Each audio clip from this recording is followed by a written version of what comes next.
എടാ, മൈഗ്രെയിൻ ഇല്ലാത്തവർക്ക് അതിന്റെ ABCD പോലും അറിയില്ല എന്ന് പറയുന്നത് ഭയങ്കര സത്യമാട്ടോ. ആ സാധനം കാരണം കോളേജിൽ പഠിക്കുമ്പോഴത്തേക്കും എക്സ്പ്ലനേഷൻ ലെറ്റർ എഴുതിയ ഒരാളാണ് ഞാൻ.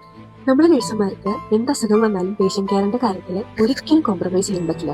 മൈഗ്രെയിൻ വന്നാൽ അത് നിങ്ങൾ കണ്ണടച്ചാൽ ഭയങ്കര വേദനയായിരിക്കും. സ്വാഭാവികമായിട്ട് മൈഗ്രെയിൻ വരുന്നവർക്ക് ഭയങ്കര ലോ എനർജി ആയിരിക്കും. ലോ എനർജി എന്ന് പറഞ്ഞാൽ ഭയങ്കര ലോ എനർജി തന്നെയായിരിക്കും. പക്ഷെ നമുക്ക് നമ്മുടെ ഡോക്ടറുടെ അത്രത്തോളം കാണിക്കുന്നത്. പക്ഷെ അതിന്റെ സീവറിറ്റി ഞാൻ എന്റെ ചേച്ചിയോട് പറഞ്ഞിട്ട് പുള്ളിക്കാരിക്ക് മനസ്സിലായിട്ടുണ്ടായിരുന്നില്ല കേട്ടോ. പക്ഷെ ആ പുള്ളിക്കാരിക്ക് മനസ്സിലാവാത്തത് അവിടെ ഉള്ളത് ഒരു പേഷ്യന്റ് മനസ്സിലായി. ഞാൻ ആ പേഷ്യന്റിന് ബ്ലഡ് പ്രഷർ ചെക്ക് ചെയ്യാൻ പോയ സമയത്ത് ഞാനാണെങ്കിൽ കലവില സംസാരിക്കുന്ന ഒരാളുണ്ട്. അന്ന് ഭയങ്കര മൂഡ് ഓഫ് ആയിരുന്നു. ആ സമയത്ത് ആളെനിക്ക് പാരസിറ്റമോൾ ഓഫർ ചെയ്തു. ശരിക്കും പേഷ്യന്റ് കയ്യിൽ നമ്മൾ പാരസിറ്റമോൾ വാങ്ങിച്ച് കഴിക്കാൻ പാടില്ല എന്നാണ്. പക്ഷേ അന്നത്തെ എന്റെ സാഹചര്യത്തിൽ എനിക്ക് വാങ്ങിച്ച് കഴിക്കേണ്ടി വന്നു കേട്ടോ. അന്ന് ഞാൻ വാങ്ങിച്ച് കഴിച്ചുകൊണ്ട് തന്നെയാണ് ആ ഷിഫ്റ്റിലേക്ക് കംപ്ലീറ്റ് ചെയ്യാനും പറ്റിയത്. അന്നത്തെ ലോ എനർജി എന്റെ ലേസിനെസ് എന്ന് വിചാരിച്ചിട്ട് പുള്ളിക്കാരി എനിക്കെതിരെ കംപ്ലൈന്റ് ചെയ്തു. അന്ന് ഞാൻ പുള്ളിക്കാരിയോട് കറക്റ്റായി പറഞ്ഞതാണ്, ചേച്ചി എന്റെ മൈഗ്രെയിൻ എത്രത്തോളം സിവിയർ ആണെന്നുള്ള കാര്യം. എനിക്കൊരു 4ാം ക്ലാസ് മുതൽ എന്തെങ്കിലും മൈഗ്രെയിൻ ഉണ്ട് കേട്ടോ. അതുകൊണ്ട് തന്നെ പറയാ, നോർമൽ തലവേദന മൈഗ്രെയിനുമായിട്ട് ഒരിക്കലും നമുക്ക് കമ്പയർ ചെയ്യാൻ പറ്റില്ല.